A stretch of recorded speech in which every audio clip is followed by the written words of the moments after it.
సరైన ఇంటికి సరైన సిమెంట్ ఎంతో ముఖ్యం. విచక్షణతో ఆలోచించండి. రైట్ సిమెంట్ ని ఎంచుకోండి. KCP cement, building the nation since 1958. KCP cement, the right choice.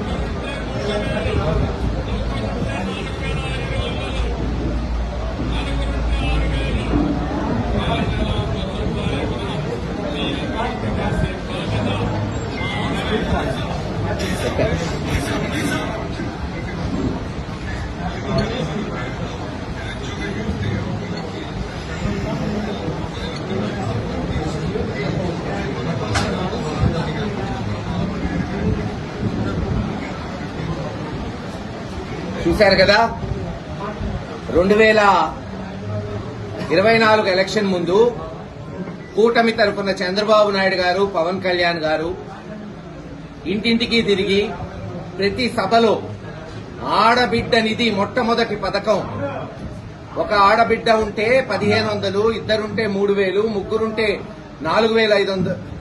4500, నలుగురుంటే 6000 ఒక్కొక్క ఆడబిడ్డకి ప్రతి నెల 10వ తేదీ కల్లా ఇస్తానని చెప్పాడు. 18 ఏళ్లు నిండిన ఆడబిడ్డలకి. ఇప్పటికీ 2 సంవత్సరాలు దాటిపోయింది. 24 నెలలు పూర్తయింది. అంటే పోయిన సంవత్సరం 12 నెలలకి నెలకి 1500 చొప్పున 12 నెలలకి 18,000, ఈ సంవత్సరంకి 18,000, అంటే 36,000 రూపాయలు ఒక్కొక్క ఆడబిడ్డకి బకాయి ఉన్నాడు చంద్రబాబు నాయుడు గారు, ఈ కూటమి ప్రభుత్వం. తండ్రి ఇంత చెప్తే తనయుడేమన్నా తక్కువ తింటాడా? ప్రతి నిరుద్యోగు యువకుడికి నెలకి 3,000 రూపాయలు అధికారం వచ్చిన నెల రోజుల్లోనే ఇస్తా అన్నాడు. కేవలం నెల రోజుల్లో ఒక్కొక్క యువకుడికి 3,000 ఇస్తా అన్నాడు. ఇప్పుడు అధికారం వచ్చి 24 నెలలు అవుతుంది. పోనీ ఒక నెల తీసేద్దాం. పోయిన సంవత్సరం 11 నెలలకి 33,000, ఈ సంవత్సరం 36,000. ఎక్కడ మరి 69,000 అని అడుగుతున్నాం లోకేష్ గారు. పచ్చి మోసం కాదా, దగా కాదా? అందుకే ఈరోజు జనం ఏ వీధికి పోయినా ఒకటే అంటున్నారు, బాబు షూరిటీ, మోసం గ్యారెంటీ. మేమనట్లా, ఆడవాళ్లే అయ్యో నమ్మి మోసపోయామే, పాలిచ్చే ఆవును వదిలేసి ఎగిరిదన్నే ఆంబోతును తెచ్చుకున్నామే ప్రభుత్వాన్ని, మా కర్మ ఏం చెయ్యాలి అని అనుకుంటున్నారు.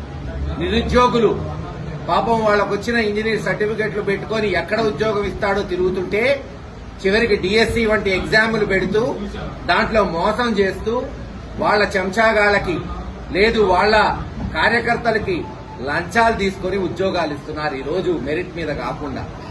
ఇది ఈరోజు జరుగుతున్న పరిస్థితి. అందుకే ఇవన్నీ వివరించడానికే జగన్మోహన్ రెడ్డి గారి నాయకత్వంలో గత వారం రోజుల నుంచి తెలుగుదేశం ప్రభుత్వం, ఈ కూటమి ప్రభుత్వం యొక్క వైఫల్యాల్ని ఎండగడుతుంది వైఎస్ఆర్సీపీ నాయకులు, కార్యకర్తలు. ఈ రోజున నల్ల బలూన్లు వదిలి ఈ ప్రాంతంలో, మరీ ముఖ్యంగా గురజాల ప్రాంతంలో కనీసం తాగునీరు ఇవ్వలేక దాచేపల్లిలో 2 పిడుగురాళ్లలో 5 పొట్టన పెట్టుకుంది ఈ ఎమ్మెల్యే ఎరపతినేని శ్రీనివాసరావు కాదా? మేము మెడికల్ కాలేజ్ వంటి తీసుకొస్తే గతి లేక ఈరోజు ఏదో పూర్తి చేస్తున్నామని పబ్బాలు గలుచుకుంటున్నారు. అమ్ముకోబోతే జగన్మోహన్ రెడ్డి గారు వార్నింగ్ ఇచ్చాడు, బాంచేత తాట తీస్తా ఎవడైనా కొంటే అంటే కేంద్ర ప్రభుత్వం వాళ్ళ ఒక ప్రపోజల్ ని తిరస్కరిస్తే గతి లేకుండా ఈరోజు మెడికల్ కాలేజీని ఓపెన్ చేయలేని పరిస్థితి, ఓపెన్ చేయక తప్పని పరిస్థితి. అందుకే చెప్తున్నాం, ఇవన్నీ కూడా ఎండగడుతూ రేపు 12వ తేదీ గురజాలతో నడిబొడ్డులో వైఎస్ఆర్సీపీ నాయకులు, కార్యకర్తలు ర్యాలీ చేస్తారు. ఏవైతే అక్రమాలు, అన్యాయాలు జరుగుతున్నాయో ఈ రాష్ట్రంలో, ఈ ప్రాంతంలో, ఈ రోజు గురజాల గల్లీ గల్లీలో గంజాయి ఏరులై పారుతుంది. విచ్చలవిడిగా అమ్ముతున్నారు. కుర్రవాళ్లు బానిసలై తల్లిదండ్రులనే కొట్టే పరిస్థితి. వద్దురా అంటే పట్టించుకునే నాడుదులు లేడు. చికెన్ అమ్ముకున్నావా, మైన్లు అమ్ముకున్నావా, వైన్ అమ్ముకున్నావా, నీళ్లు అమ్ముకుందామా, ఏది అమ్ముకుందాం, ఏది దోచుకుందాం అనేది తప్పితే ఎమ్మెల్యే నుంచి అట్టడిగిన కార్యకర్త వరకు ఎవడూ ప్రజల్ని మరి రక్షించే పరిస్థితులు లేవు. వీటి మీద ఎండగడతాం. అంతేకాదు, రేపు స్థానిక సంస్థల ఎన్నికల్లో ప్రజల్ని కోరుకుంటున్నాం, అమ్మా మీకు రావాల్సిన ఏదైతే సంవత్సరానికి 18,000, 2 సంవత్సరాల 36,000 ఉందో నిలేసి తెలుగుదేశం నాయకుల్ని వసూలు చేయండి. ఏదైతే మీ బిడ్డలు చదువుకున్న బిడ్డలకి సంవత్సరానికి 36,000, 2 సంవత్సరాలు 72,000 ఉందో వాళ్ళ దగ్గర ఖచ్చితంగా లాక్కోండి. ఇప్పుడు వదిలేశారా, ఇక మళ్లీ అసెంబ్లీ ఎన్నికల్లో వీళ్ళు దొరకరు. ఎటు చిత్తుగా ఓడిపోతారు, తండ్రి కొడుకులు హైదరాబాద్ పారిపోతారు.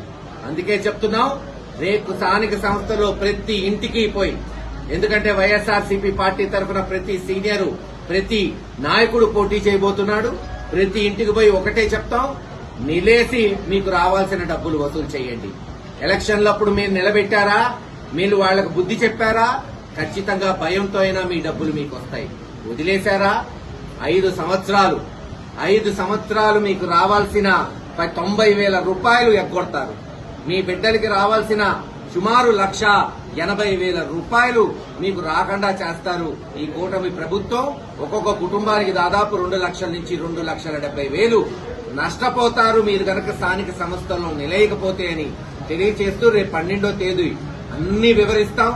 ఈ గురజాల్లో జరిగిన అక్రమాలు, అన్యాయాలతో పాటు జరగబోయే కార్యక్రమాలు కూడా సుదీర్ఘంగా ఆ రోజు ర్యాలీ ఉంటుందని